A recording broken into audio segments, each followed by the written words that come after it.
நானே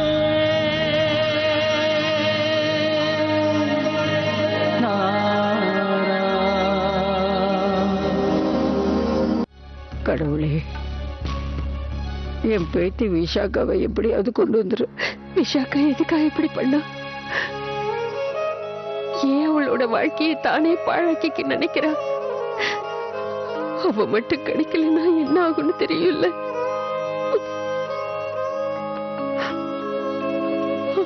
உங்க அப்பாவால அந்த அவமானத்தை தாங்க முடியாது ராதிகா.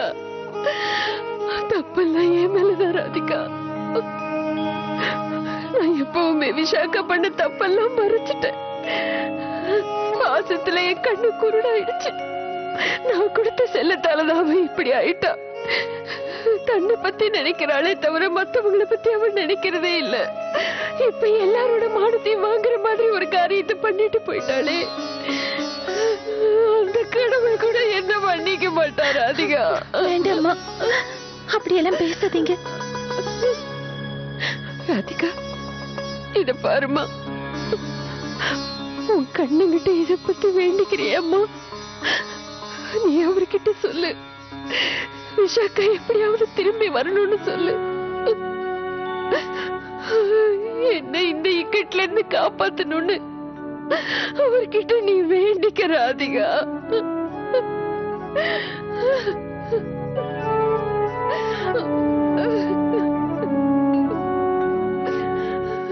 ராதே ராதே அம்மா. ராதே ராதே சம்பந்தி. சாஸ்திரி, உங்களுக்கு ஒரு விஷயம் தெரியுமா? அது விஷாகா. ஆமா, அதுக்காக தான் நான் உங்களுக்கு ஃபோன் பண்ணேன். சின்ன மருமக தயாராயிட்டாளா? ஒரு வகையில அதுவும் நல்லதுதான். அவ உங்க எல்லாரும் கூடவும் சேர்ந்தே இங்க வரட்டும். நீங்க எல்லாரும் தயாராகி கொஞ்சம் சீக்கிரமா வாங்க. ஏன்னா நாங்க எல்லாம் இங்க உங்களுக்காக காத்துட்டு இருக்கோம். தேவா வந்தாச்சு இல்ல?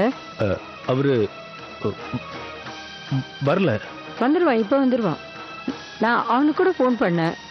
அவன் ஃபோன் எங்கேஜா இருக்கு. யார்கிட்ட பேசிட்டு இருக்கானோ தெரியல. சரி, நான் சாஸ்திரி, தேவா அங்க வந்த உடனே 2 பேரையும் தயாராக சொல்லி சீக்கிரமா இங்க கூட்டிட்டு வாங்க. அப்புறம் தேவா வந்த உடனே எனக்கு கொஞ்சம் ஃபோன் பண்ண சொல்லுங்களேன் அவனை. சரி. ராதே ராதே. ராதே ராதே.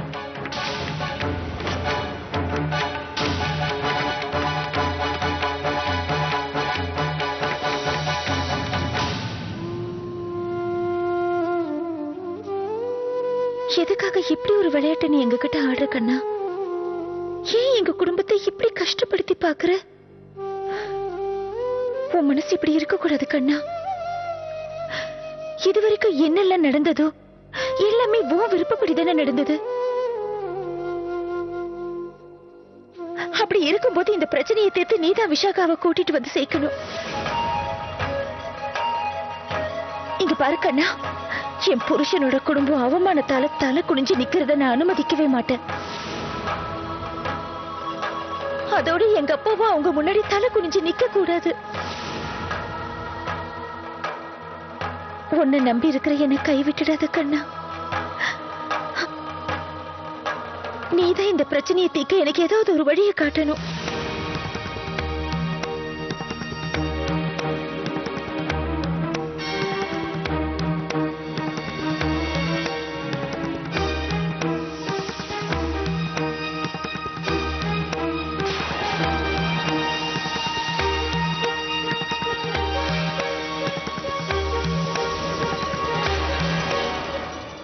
இந்த பிரச்சனைக்கு ஒரு நல்ல முடிவை சொல்ற வரைக்கும் இந்த தீபத்து மேல நான் வச்சிருக்கிற என்னோட கையை எடுக்க மாட்டேன். என்னோட குடும்பத்தை இந்த இக்கட்டான சூழ்நிலையில இருந்து நீ வெளியில கொண்டு வரலனா நான் என்னோட பத்னி தர்மத்தை காப்பாத்துறதுக்காக இந்த தீயில எரிஞ்சு நான் சாம்பல் ஆயிடுவேன்.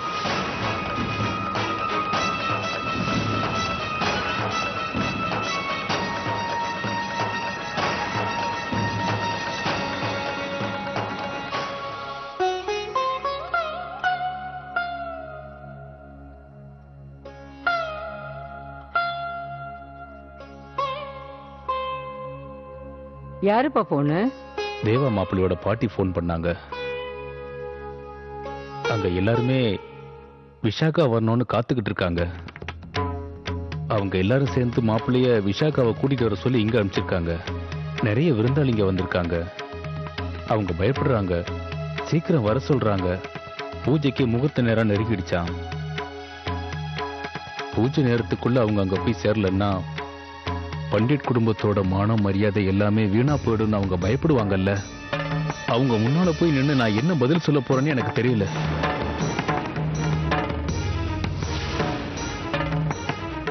அவங்க பாட்டி என்கிட்ட சொல்றாங்க, அவங்க சின்ன மருமகளை சீக்கிரமா அனுப்பி வைங்கன்னு. நான் எங்க போய் அவங்க சின்ன மருமகளை தேடுவேன்?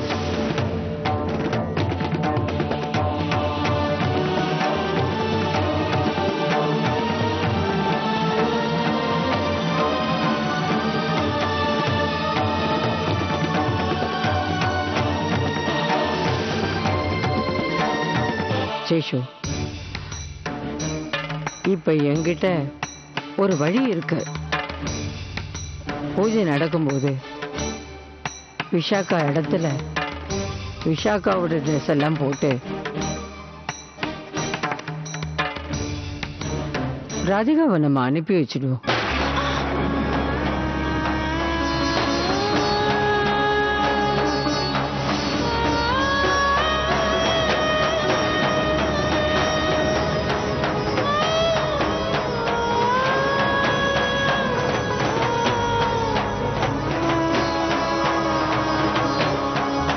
சேஷு, இப்ப என்கிட்ட ஒரு வழி இருக்கு. பூஜை நடக்கும்போது விஷாக்கா இடத்துல விஷாக்காவோட ட்ரெஸ் எல்லாம் போட்டு ராதிகாவை நம்ம அனுப்பி வச்சிடுவோம்.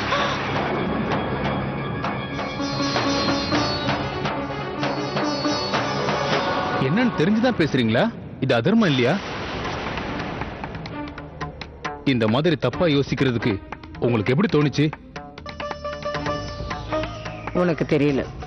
முதல் தடவை கேட்கும்போது உனக்கு இந்த விஷயம் அதர்மமா தான் தெரியும். ஆனா என்னம்மா? ஆனா இப்ப நம்ம ரெண்டு குடும்பத்தோட கௌரவத்தை பத்தி நல்லா யோசிச்சு பார்க்கணும்.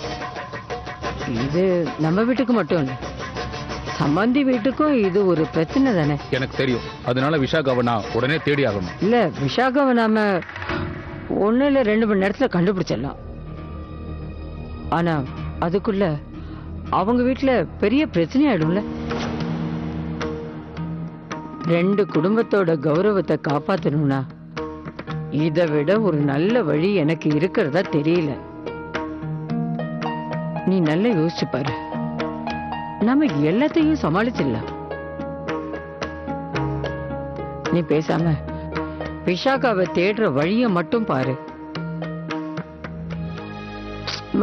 தேவகி, அவனுக்கு கொஞ்சம் சொல்ல, புரியுற மாதிரி கொஞ்சம் எடுத்து சொல்ல. சேஷு, நான் ஏதாவது ஒண்ணு சொன்னேன்னா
இல்லம்மா, பிரச்சனையை சமாளிக்கணுங்கிறதுக்காக இந்த மாதிரி காரியத்துல நாம ஈடுபடுறது தப்புமா. இது என்னம்மா நியாயம்? ஒரு பொண்ணு பண்ண தப்ப மூடி மறைச்சு சரி பண்ணணுங்கிறதுக்காக நாம இன்னொரு பொண்ணை பலி கொடுக்கணுமா என்ன? நம்ம மானம் போடுமேங்கிற காரணத்துக்காக நம்ம பொண்ணோட மானம் போனா பரவாயில்லன்னு நினைச்சிடுவீங்களா? இல்லப்பா, நான் சொன்னதை நீ சரியாவே புரிஞ்சுக்கல. அங்க சொன்ன மாதிரி பூஜை ஆரம்பிக்கலன்னா அதுக்கப்புறம் எல்லாமே வீணாயிடும்ல. ஒருவேளை அவங்களுக்கு இந்த உண்மை தெரிஞ்சதுன்னு வச்சுக்கேன், அதுக்கப்புறமா நம்ம அவங்களுக்கு சமாதானம் சொல்லிக்கலாம். விட அம்மா, நீங்க சொல்ற மாதிரி இது சமாதானம் இல்லம்மா, துரோகம்மா, துரோகம். இல்லப்பா, இல்ல, இது ஒரு சமாதானம் தான். நீ வா, நான் சொல்றேன். வா, நோக்கர். சேஷு, நீ எந்த கடவுளுக்கு பூஜை பண்றியோ அதே கடவுள் சமயம் வரும்போது தர்மத்தை விட்டுட்டு அதர்மத்துக்கும் துணை போயிருக்காருன்னு தெரியும்ல. அம்மா, கடவுள் பண்ணுனா எதுவுமே தப்பு இல்ல. சேஷு, ஒரு விஷயத்தை மறக்காது. கடவுள் இந்த விஷயத்தை செய்யும் போது கடவுளா இல்லாம மனுஷ அவதாரம் எடுத்துதானே இதை செஞ்சாரு. அம்மா, அசத்தியத்துக்கும் அதர்மத்துக்கும் நிறைய வித்தியாசம் இருக்கு. உண்மைதான், அதெல்லாம் உண்மைதான், நான் ஒத்துக்கிறேன். கீதையில கூட எழுதியிருக்கேன், ஒரு பொய் சொல்லும் போது ஒரு உயிரை காப்பாற்ற முடியும்னா அந்த பொய் உண்மைக்கு சமம்னு சொல்லிருக்குல்ல.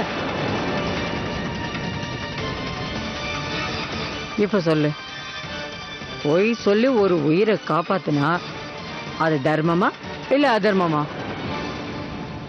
நீ சொல்லு தேவகி, அவனுக்கு சொல்லு, புரியுற மாதிரி சொல்லு. சேஷு, இங்க கூட அதே மாதிரி எத்தனை பேர் உயிரை நாம காப்பாத்தணும். ஆமா சேஷு, ஒருவேளை பூஜை சமயத்துல அவங்க மூக்கு உடையிற மாதிரி காரியத்தை பண்ணா அவங்க உயிரோட இருப்பாங்களா என்ன?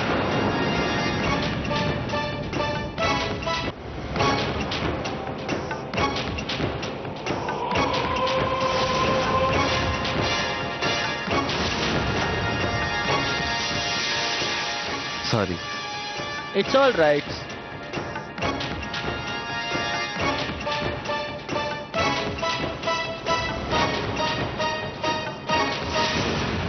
பிரதீப், Hi, இங்க வா, இங்க வா. cuties. ஏன் லேட் பண்ண? என்னாச்சு cuties? திடீர்னு என்ன நீ கூப்பிட்டிருக்க? Y tension? டென்ஷன் ஆகாம எப்படி இருப்ப? வீட்டை விட்டு வெளியில வந்துட்டேன், எல்லாரும் என்ன தேடிட்டு இருக்காங்க. சரி, அதை விடு. இப்ப நான் எவ்வளவு கஷ்டப்பட்டு தப்பிச்சு ஓடி வந்திருக்கேன்னு தெரியுமா? நீ கவலைப்பட வேண்டிய அவசியமே இல்ல, அதான் நான் இருக்கேன்ல. சரி பிரதீப், 6 மணிக்கு தான் ட்ரெயின். அது வரைக்கும் நம்ம யார் கண்ணிலையும் படாம இருக்கணும். அதுக்குள்ள யாராவது பாத்துட்டாங்கன்னா? ஹே cuties, உனக்கு சின்ன வயசுல பிடிச்ச விளையாட்டு என்ன? ஐஸ் பாய்ஸா? என்ன ஐஸ் பாய்ஸ்னா என்ன? ஒளிஞ்சு ஒளிஞ்சு விளையாடுறது தானே. அந்த கேம்ல மாட்டாம தப்பிக்கிறது ரொம்ப ஈஸி தானே. அதே மாதிரி அவங்க தேடுறவங்க தேடிட்டே இருக்கட்டும், நீ போய்கிட்டே இரு. இனிமே நீ டென்ஷன் ஆகிறதுக்கு தேவையே இல்ல. உன்னோட தேவா வந்துட்டு போயிட்டான். உட்காரலாமா? வா, அங்க உட்காரலாம்.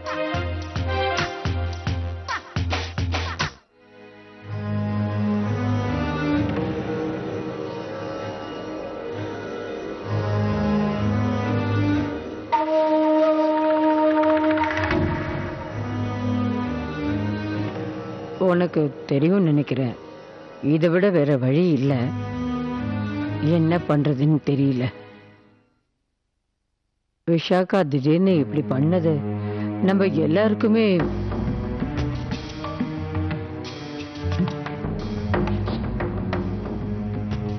என்ன செய்யறது? விஷாக்கா பாவம் குழந்தை, அப்பாவி. அவ திரும்பி வந்த உடனே நீ பழையபடி இங்கே வந்துடலாம். இந்த விஷயம் தேவா குடும்பத்துல யாருக்குமே தெரியாம நீதான் எப்படியாவது மறைக்கணும்.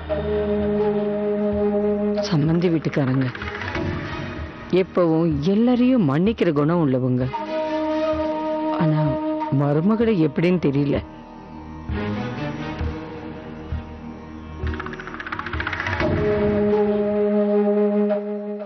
தெரியும், நீ ஒத்துக்க மாட்ட.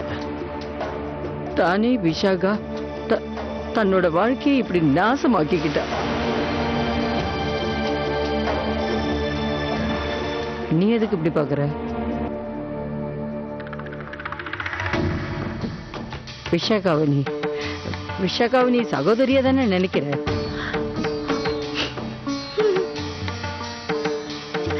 அதேதான். இது வரைக்கும் நீ எப்படி விஷாக்கா கூடவே இருந்து அவ பண்ணின தப்பெல்லாம் மறைச்சு அவளை காப்பாத்தினியோ அதே மாதிரிதான் இதுவும், வேற ஒண்ணுமே இல்ல. நீ இப்ப அங்க விஷாகாவா போகணும்.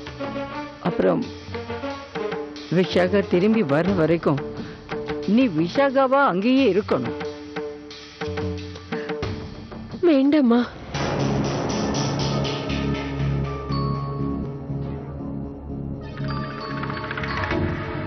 நம்ம ராதிகாவுக்கு இப்படி அடிக்கடி அநியாயம் செய்ய வேண்டாம். ஏற்கனவே தவிர்க்க முடியல, அதனால அப்படி செஞ்சோம். பாவம், அதுலயே இவ ரொம்ப நொந்து போயிருப்பா. அப்போ இந்த பிரச்சனைக்கு வழியே இல்லையா? நான் என்ன அவ்வளவு கொடுமைக்காரின்னு நினைச்சியா? எனக்கு மனசே இல்லைன்னு நினைச்சியா? முதல் தடவை நம்ம இத பண்ணினது நம்ம குடும்பத்தோட மான மரியாதை போக கூடாதுன்னு தானே. இன்னைக்கு மட்டும் என்ன அதே காரணம் தானே. இத பாரு கண்ணா, சேஷு உன்னை இன்னும் தன் பொண்ணாத்தானே நினைக்கிறா. அவன் கௌரவத்தை நம்ம காப்பாத்தணும் இல்லையா? அந்த பொறுப்பு உனக்கும் கொஞ்சமாவது இருக்கா இல்ல இல்லையா? இத பாரு, இப்போ உன்னால மட்டும்தான் நம்ம எல்லாரையும் இந்த இக்கட்டான நிலைமையில இருந்து காப்பாற்ற முடியும்.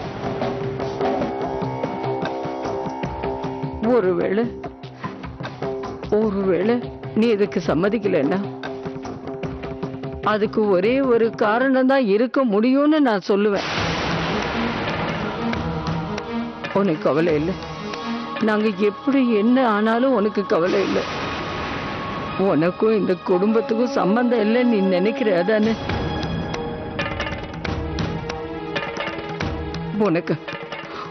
உனக்கு இப்ப இந்த அகங்காரம் மட்டும்தான் இருக்கு. ஆனா உன்னை ஞாபகம் வச்சுக்க ராதிகா, நீ உங்க அப்பாவோட மானத்தை காப்பாத்த தவறிட்டேன்னா அப்புறம் உன்னோட பூஜை பக்தி எல்லாமே வீண்தான்.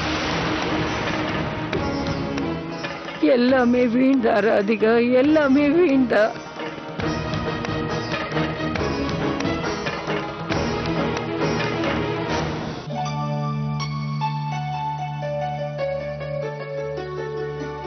ராதே ராதே ராதே ராதே ராதே ராதே. உங்களோட சின்ன பையன், உங்க சின்ன மருமக எங்க காணோம்?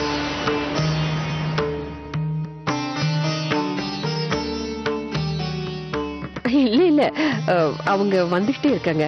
ஆமா, நீங்க ஏன் நின்னுகிட்டே இருக்கீங்க? உட்காருங்க.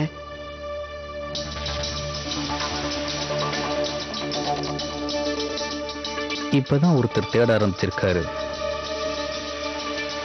இனிமேதான் அனல் பறக்க போகுது பாரு. அம்மா, தேவா சொன்ன மாதிரி இது சாதாரண விஷயம் இல்ல. வேற ஏதோ பிரச்சனை இருக்குன்னு நினைக்கிறேன். விஷாக்கா பயப்படுறாளா என்ன? இது பயமா எனக்கு தெரியல. எனக்கு என்னவோ இது அவ பொறுப்பை ஏத்துக்கிறதுக்கு பதிலா இத தட்டி கழிக்கிறான்னு நினைக்கிறேன். வைஷாலி, அவ அப்படி பொறுப்பு இல்லாம இருந்தா சாஸ்திரி கிட்ட தானே இருக்கா, அவர் அதை சொல்லி கொடுப்பாரு இல்ல. அதுக்கப்புறம் சின்ன மருமக புரிஞ்சுப்பாளே. நீ பாத்துட்டே இரு, சின்ன மருமக இன்னும் கொஞ்ச நேரத்துல வந்து உன் கவலையை போக்குவா.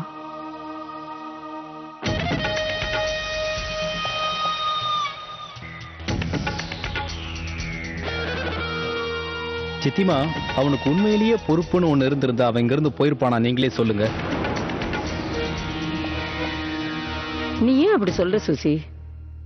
இவ்வளவு அவசரப்பட்டு முடிவெடுக்க வேண்டிய அவசியம் என்ன? இப்போ நாம முடிவெடுக்க வேண்டிய நேரம் இதுதான் சித்திமா. இல்லைன்னா மத்தவங்க எல்லாருமே தப்பா நினைப்பாங்க. இத பாருங்க, நீங்களே உங்க கண்ணால பாருங்களேன். பூஜைக்கு முன்னாலேயே சின்ன மருமக அவங்க அம்மா அப்பாவை பார்க்க போயிட்டு இன்னும் வந்து சேரல. பாவம் தேவா என்ன செய்யுமா, அவளை கூப்பிட போறான்ட்டு பின்னாடியே போயிட்டான். இதெல்லாம் நல்லாவா இருக்கு சித்திமா? பூஜைக்கு முன்னாலேயே இவ்வளவு பெரிய பிரச்சனையெல்லாம் ஆரம்பிச்சிருச்சுன்னா அதுக்கப்புறம் இவ்வளவு பெரிய பொறுப்பு அவங்க நிறைவேற்றுவாங்கன்னு நீங்க எப்படி நம்புறீங்க? யோசிச்சு பாருங்க. போனவரு ஏற்கனவே ஒரு முடிவை சொல்லிட்டு போயிட்டாரு. அதுக்காக அந்த குழந்தைங்களை ஏன் கஷ்டப்படுத்தணும் சித்திமா? பிடிக்கலன்னா அந்த குழந்தைங்களை விட்டுற வேண்டியது தானே. அவங்க முடிவை தான் அவங்க மறைமுகமா சொல்லிட்டாங்கல்ல. அதுக்கப்புறமும் நாம முடிவை மாத்தலன்னா எப்படி நமக்கு வேலை நடக்கும்? நீங்களே சொல்லுங்க. நாம இதுக்கு மேலேயும் பிடிவாதம் பிடிக்க வேண்டாம். நான் என்ன சொல்றேன்னா, அர்ஜுனையும் தீபிகாவையும் பூஜையில உட்கார வச்சிடலாம்.